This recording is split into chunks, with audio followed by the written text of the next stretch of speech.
Okay, new day, new problems. Battery charger for charging the lipos. That will need to be hooked up and have an outlet or an inlet on the outside for when we're in caravan park, so we can charge the batteries. Hopefully we won't have to do that very often. 2000 watt inverter. There's the batteries down here, so I'm probably going to put a piece of wood in there and then try and mount some of this here. I'm going to try and do it that I just need to pull the fridge out and then I'll have access to the electrics. So let's see what we can come up with.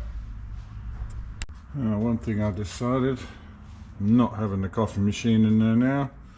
It's too big a space. I can better use that. Alright, come around this side. Okay, so I've got the inverter screwed up there, and I think I'm going to put the coffee machine in here and then maybe build some type of cupboard idea there. So yeah, I've got the shelf in again, making it up as I go along. Alright, I'd like to move the compressor because in behind that is now a 6-litre air tank, so that's all plumbed in. Don't worry about the screws, it looks a bit messy, but you won't see any of this once I'm done. So what's going to happen here, the pipe from the compressor is going to come along, coming through here, and we'll have something like this at the back, so we can just put the air line into that. You can see what I'm doing. This is going to be like a cubbyhole for the toilet to fit in. There's going to be another piece in there, and then figure out some sort of cupboard idea for in that bit there. But yeah, coming together. Cupboard here, not sure what we're going to do in there yet, but the idea with the toilet is there's going to be a hinge lid, basically. It'll go on there, so that'll hinge up this section, so you just have to pull the toilet forward enough so you can put the top up, and that's it. When you've used it, bang, you pop it back in again. So I'll probably leave the front open. This piece here is going to be cut there and cut there, and it's going to hinge from there for the toilet, and then the rest of this will get fixed down. That one there will get fixed down and end plate in there, and then we'll start having a look at what we're going to do there. I'm thinking a drawer or something. Anyway, we'll see. This is what I was talking about. Little trap hatch, that's got to be hinged yet. What I've done here is put a 2x1 batten on the back. If I show you on this side, on the tub, you've got this overlap and you've got a free space there. So that's the only screws I've put into this vehicle so far, so that's not too bad. I needed to put that one in because it was just easier to put screws up through into that to hold it while I do whatever I need to do in there. Blood, sweat and tears. That was a really good one. Okay, a little demonstration.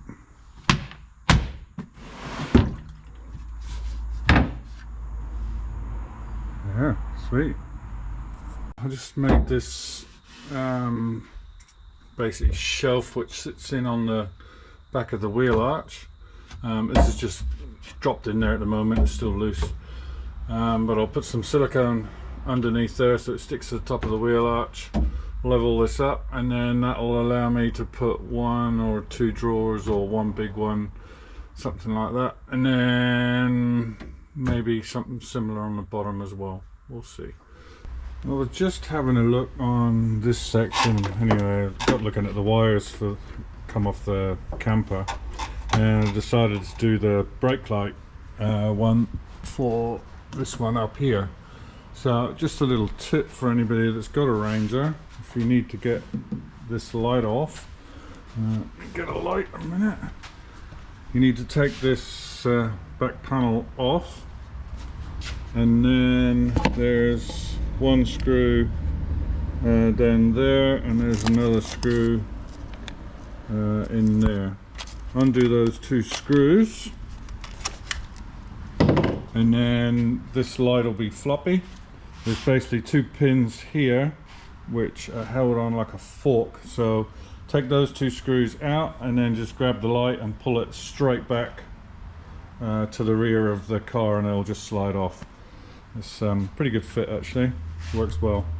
But there we go, little tip. And it's the green wire on the brake light for that one to go up to there. Righto, so I've been giving it some thought. The drawers still going to be the same. That on the back there, I'm still unsure what will happen with that. I'm probably going to do the same there as what I think I'm going to do here, which is just put a shelf through and divide it into 2 or 3 shelves, something like that.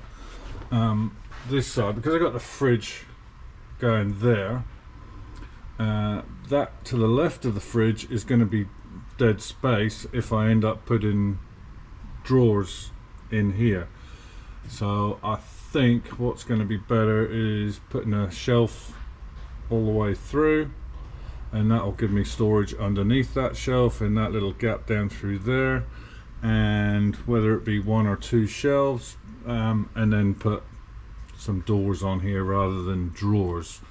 That will give me better use of that space. I keep coming up with other ideas and different things, but I'm still going to go ahead with a panel on there, which I will be able to pull the fridge out and remove that panel, so it's not going to get screwed in as well as all the other stuff. Now here I was going to put a drawer down the bottom or a shelf in there and utilize that space for something, but I think I'm going to blank that off and put all my electrics, hide what I can in the bottom bit, and that'll give a bit of air around some of the stuff there as well. And then have a shelf here which I can use all the way down through to towards the compressor. This area here on the end, I've got to put various electrics and gauges and things through here. I think I'll probably just have the BCDC just stick its head through the side there, so I'd like to be able to see it. I don't want to hide it, I want to know if it's working or not. So yeah, I've just put that battery up there at the way. I was thinking of doing electrics in here, but I think I'd rather use that space for something else. So if I can keep all the electrics in that little bit there and this piece up through here, I think that'll be alright. But yeah, I just got sidetracked from doing the shelving, having to start thinking about the electrics as well, because whatever you do, there's always something else which that affects. So you've got to be 3 or 4 steps ahead of yourself. I've brought the airline through here. I've just got a bit of conduit there to protect the airline.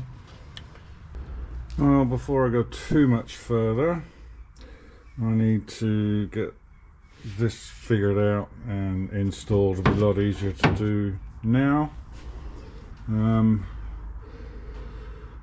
All this bottom section here will be fixed.